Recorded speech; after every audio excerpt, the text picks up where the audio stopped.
بسم اللہ الرحمن الرحیم۔ السلام علیکم ورحمۃ اللہ وبرکاتہ۔ آج جو آپ کے سامنے وظیفہ رکھیں گے وہ وظیفہ تمام عمر کے افراد کے لیے مفید ہے۔ بچے ہیں، جوان ہیں یا بزرگ حضرات ہیں، تمام عمر کے فرد اس وظیفے سے فائدہ اٹھا سکتے ہیں اور فائدہ ہو بھی رہا ہے، اور انتہائی آسان بھی وہ وظیفہ ہے۔ وہ وظیفہ کیا ہے؟ سب سے پہلے اس وظیفے کی اہمیت کو سمجھ لیں۔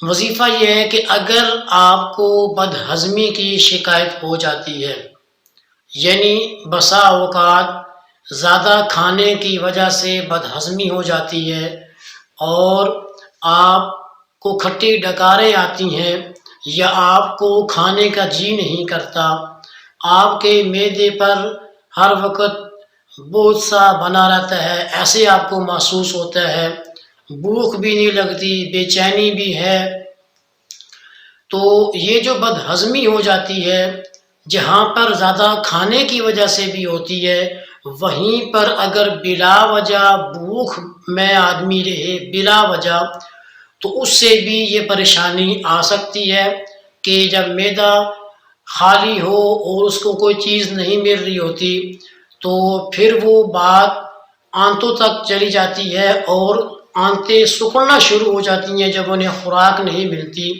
تو نتیجتاً آدمی کو بھوک کی وجہ سے معدے میں گیس پیدا ہو جاتی ہے، جو اس کے لیے تکلیف کا باعث بنتی ہے۔ پھر وہ محسوس کرتا ہے کہ اس کے معدے میں درد ہے۔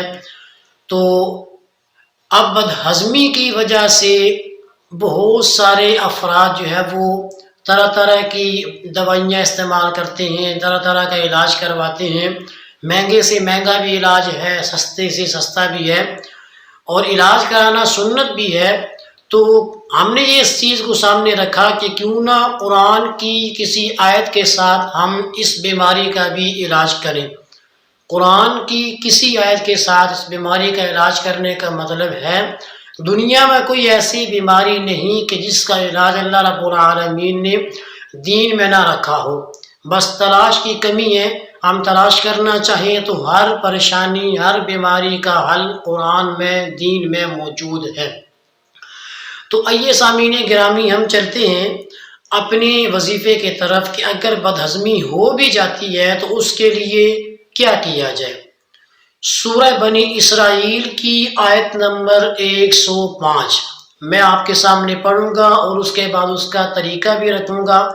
آپ اسی طریقے کے ساتھ اس کو کریں تو انشاءاللہ بہت ہی تھوڑے وقت میں آپ کو بدہضمی کی جو شکایت ہے وہ دور ہو جائے گی۔ اعوذ باللہ من الشیطان الرجیم، بسم اللہ الرحمن الرحیم، وَبِالْحَقِّ أَنزَلْنَاهُ وَبِالْحَقِّ نَزَلَ وَمَا أَرْسَلْنَاكَ إِلَّا مُبَشِّرًا وَنَذِيرًا۔ سورہ بنی اسرائیل اور آیت نمبر 105 ہے۔ اچھا، اس کو اب ہم نے کرنا کیا ہے کہ بچے کھانا کھا رہے ہیں، جوان کھانا کھا رہے ہیں یا بزرگ حضرات کھانا کھا رہے ہیں، تو کھانا کھانے کے بعد تھوڑا سا نمک، جیسے ہم کھانے کے بعد میٹھی چیز کھاتے ہیں یا کھانے کے بعد اکثر افراد کی یہ طبیعت ہوتی ہے کہ ایک دو دانے کھجور کے کھا لیتے ہیں، یا کچھ کی طبیعت ہوتی ہے کہ تھوڑا سا نمک چاٹ لیتے ہیں، تو آپ بچوں کی حساب سے آپ تھوڑا سا نمک لیں، بالکل تھوڑا سا کیوں نہ ہو۔ اس نمک کے اوپر آپ نے 7 مرتبہ اس آیت کو پڑھنا ہے جو میں نے پڑھی ہے، وَبِالْحَقِّ أَنزَلْنَاهُ وَبِالْحَقِّ نَزَلَ وَمَا أَرْسَلْنَاكَ إِلَّا مُبَشِّرًا وَنَذِيرًا۔ 7 مرتبہ اس آیت کو آپ پڑھیں، اول آخر درود پڑھ کے، اور وہ نمک چاٹ لیں۔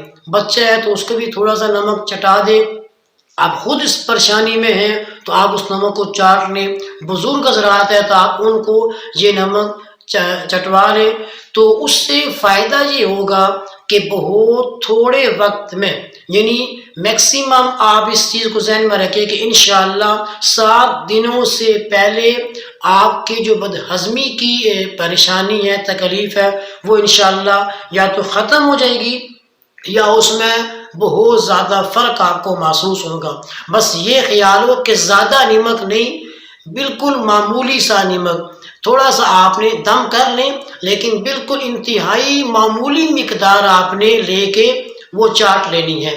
تو انشاءاللہ دن میں ظاہر ہے آپ 3 دفعہ کھانا کھائیں گے، صبح، دوپہر، شام، تو دن میں 3 دفعہ اس عمل کو کریں گے تو 3 سے 4 دنوں کے اندر ہی آپ کو فرق محسوس ہوگا۔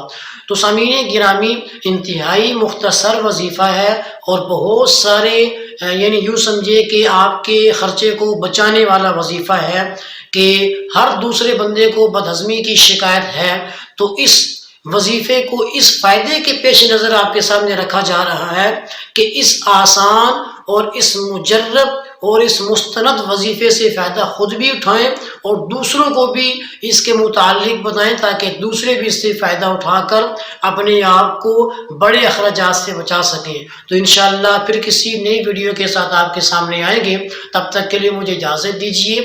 اللہ حافظ۔ السلام علیکم ورحمۃ اللہ وبرکاتہ۔